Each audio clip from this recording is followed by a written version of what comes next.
How should you judge someone? Should you even judge them? What if you're the one being judged? Do you have a self-serving bias, or are you even a hypocrite?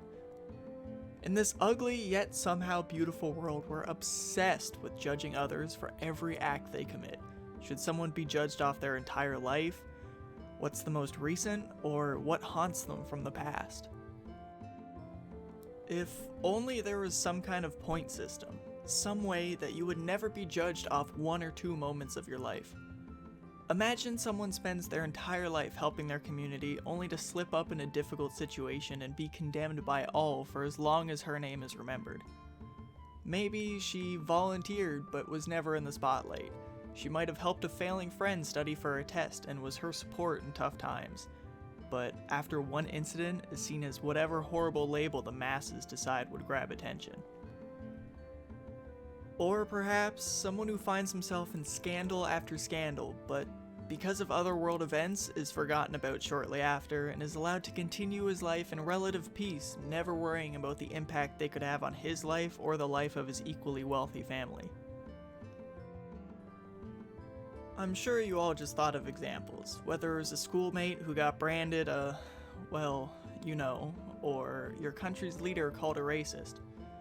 Isn't it horrible that just those 6 little words could refer to any number of world leaders on any end of the political spectrum? So many of us think about this concept of judgment without even realizing it. Have you ever wondered when people would get bored of a story and finally move on, or when somebody would finally get caught? That was a lot to try and introduce the premise behind this small country in Kino's journey. The country of virtue has thought long and hard about what it means to judge someone and how to do it properly. Again, imagine if we had some sort of point system where every good thing you do gains virtue points, but every evil act loses them.